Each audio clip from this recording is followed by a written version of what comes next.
¿Qué tal? ¿Cómo están? Mi nombre es Sergio Albornoz y estamos con Pía Fonseca. Y hoy nos acompañan dos personas que particularmente tenía muchas ganas de invitar a charlar y a reflexionar, que son Germán Gil y Miguel de Rito, dos profesores que yo tuve en la escuela, que lo que les comentaba, que para mí la diferencia que hicieron ellos con respecto a otros, pero no es por menospreciar, sino por algo que me llevo como regalo, que son dos profesores que, además de enseñarme cosas, me enseñaron a pensar. Y un poco por ese lado quizás viene la invitación de que reflexionemos con ellos algunas cosas que se nos ocurrían y que estuvimos preguntándonos con Pía. Y para ir arrancando esto, lo que les quería proponer era algo que estábamos hablando con Pía, era si ustedes creen que en la escuela nos preparan con preguntas que van más en busca de una respuesta eficiente o de preguntas que se nos hacen que nos ayuden a pensarnos o a pensar. Yo estoy de acuerdo. Yo creo que lo importante de la escuela son las preguntas, no las respuestas. Justamente, respuesta aparentemente tiene todo el mundo, estamos sobreabundados de respuestas, pero preguntar es lo más difícil, porque en realidad la pregunta es la que tiene espíritu crítico. Y creo que muchas veces la escuela lo que busca es respuestas y no preguntas. Digamos, esa es la cuestión clave de la escuela. Saber preguntar. Para saber preguntar, uno tiene que tener una formación o tener los conceptos claves para poder preguntar. Y eso justamente muchas veces la escuela falló, cuando lo único que hizo fue transmitir y pedir a los alumnos que repitan contenidos. Está claro que eso no forma espíritu crítico ni conciencia de ningún tipo. Creo que la cuestión pasa por ahí, saber preguntar y preguntarse. Y que la gente no hace justamente eso, preguntarse, sino repetir lo que otros dicen y aquel que dice la idea más efectiva el menor tiempo posible en un lugar público. Entonces eso convence, y gente que se convence a pesar de escuchar a dos personas que tienen dos opiniones distintas y enfrentadas entre sí, justamente porque no tienen la capacidad para analizar esas cosas. Me parece que pasa por ahí la cuestión. Uno podría darle una vuelta más de tuerca y preguntarse, digamos, decirse o admitirse que el preguntar es un poder. Es decir, hay que poder preguntar, por lo tanto preguntar es un poder. Ese poder, ¿en manos de quién está? ¿Quién puede preguntar? Pero no solamente por pensar el poder como un derecho, sino como una posibilidad real y concreta, ¿no? ¿Qué se puede preguntar en la escuela? ¿Qué pueden preguntar los alumnos? ¿Qué preguntas puede hacer el docente? ¿Qué preguntas son admisibles? ¿Y quién las admite? ¿No? Porque con el tema de la ESI, por ejemplo, nosotros tenemos en la sociedad argentina, por razones que sería seguramente muy difícil de reflexionar acá, hay una buena parte de la sociedad que no admite que el docente tenga el poder de preguntar y que tampoco admite que el alumno tenga la posibilidad de preguntar. Y esa parte de la sociedad no está en la institución escuela propiamente dicha, sino está en la propia sociedad, en los padres, ¿no? Los padres que insertan a su hijo en esa escuela y que no le dan el poder al hijo para preguntar ciertas cosas y tampoco le dan a la escuela el poder para que las pregunte, ¿no? Le preguntan a los padres. O sea, sí. No lo cual es un saber diferente. No digo que,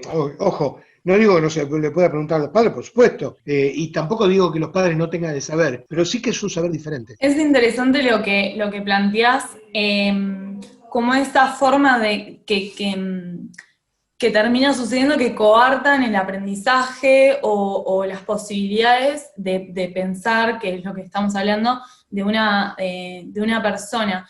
Pero nombrás esto de la respuesta diferente, ¿no? ¿Cómo aparece ahí, cómo se empieza a mezclar, digamos, lo que es un hecho o una información concreta con lo que es una opinión o lo que es una lectura de las cosas y se pierde la herramienta que uno tiene para después sacar esa lectura? No sé si soy clara. A nosotros que somos profesores de historia, esto nos pegó siempre de cerca, ¿no? En historia se estudian hechos.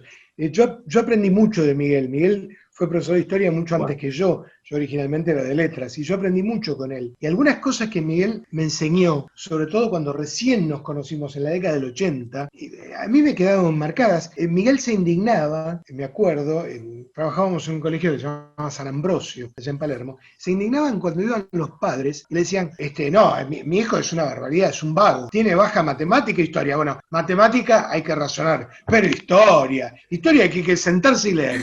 Y Miguel se indignaba con eso. Decía, pero ¿qué transmite el profesor? ¿Qué es el profesor de historia? ¿Una agenda? Y él decía, estoy empeñado en dar la materia de tal manera que los padres tengan que buscar un profesor particular de historia. ¿Y por qué no? Claro. ¿Por qué? Porque en historia parecía que solo se enseñaban hechos. Entonces no había interpretación, no había nada para pensar, no había nada para reflexionar, no había herramientas metodológicas que requirieran cierta expertez. No, en historia había simplemente hechos que había que memorizar, nada más. Así que esto... Además está la cuestión de que mucha gente cree que habiendo sido protagonista del hecho, le da la capacidad para entender el hecho. A mí no me la contaron, yo la viví. Claro. Claro, es un mito, eso absoluto. Yo estuve, yo fui, sí, pero no significa que hayas entendido, comprendido. Hay una película que se llama Budapest 1205, donde 3 personas vieron el mismo acontecimiento en una plaza, distintas direcciones, y les quedó una imagen diferente de lo que pasaba en esa plaza. Y cada uno cree que eso que él vio conforma toda la realidad. Y después está la otra cuestión, de creer que lo que me pasa a mí, yo lo puedo transferir a toda la sociedad globalmente. Como una verdad absoluta. Me acuerdo en la digamos. época de Menem, cuando le preguntaban qué opinas, todo decía a mí. No, en realidad vos tenés que salirte, descentrarte de vos mismo y mirar desde arriba, aunque eso vaya en contra de tus propios intereses, o tus ideas, tus prejuicios, cosa que por supuesto no ocurre. Y eso alimenta, ¿viste?, el prejuicio, a los opinólogos, a todos aquellos que sin hacer la más mínima asociación opinan sobre todo, en todo momento, en todo lugar. Estaba escuchando lo que decías, y aparte pensaba, está bien, hay que tratar de salirse de uno mismo y mirar desde arriba, pero sin por eso pensar que ese lugar desde el cual tratamos de mirar la realidad sea tampoco toda la realidad. No, sí. En realidad de ningún lugar se capta la realidad. Entramos en un tema difícil, el tema de la realidad, pero bueno, dale, sí, estoy de acuerdo. Me acuerdo cuando creo que fue mi último año de colegio, cuando Macri ganó las elecciones, me decía un alumno, no me acuerdo el nombre, decía, Cristina era una ladrona. Yo le dije, bueno, conocí la historia de Macri. En realidad me sorprende el voto a Macri porque Macri tiene una historia que nadie conocía. Y él me dice, no, pero pasa que Macri no me roba a mí, me contestó ese pibe. ¿Cómo puede ser que alguien sea incapaz de hacer alguna mínima correlación entre eso que me está diciendo y la realidad? ¿No? O sea, ¿por qué Cristina sí lo robó a él y Macri no? O sea, Macri roba, pero no a él. Y si roba a la nación, a él no le roba. O sea, esa asociación no la puede hacer. ¿Por qué no la puede hacer? ¿Qué es lo que le impide? Después podemos discutir el tema de Cristina. Pero ¿qué es lo que le impide a él, así como tiene una mirada crítica hacia Cristina, por qué no la tiene hacia Macri? Y eso viene un poco lo que me decía Sergio, o sea, del odio hacia ciertos sectores sociales, ¿cierto? Eso le impide ver la realidad de Macri, aparentemente ve la realidad de Cristina, pero no hace ningún tipo de relación posible. Sí, o aparentemente hay un lenguaje sobre esa realidad que él repite, ¿no? Y un otro no, digo, porque recién mencionabas, ¿cómo puede ser que la historia de Macri no la conoce? Eso es como llamativo, que... Bueno, recién hablábamos con Sergio, esa idea de que también empieza a aparecer mucho con las redes sociales, de que se empiezan a ver burbujas de realidad y empezamos a estar todos en realidades paralelas dependiendo de lo que queremos escuchar como hechos de la realidad. Claro, porque antes yo tenía esa charla con Pía, no salía de charla con Pía. Ahora yo la publico y quizás a 15 personas esa realidad mezclada con mi opinión se empieza a expandir. Y ellos la publican y se empieza a expandir, pero viene un poco de esto que estamos hablando, digo, está mezclada, digo, es algo que las redes sociales, más allá de que tengan cosas buenas o malas, en ese caso la potencian.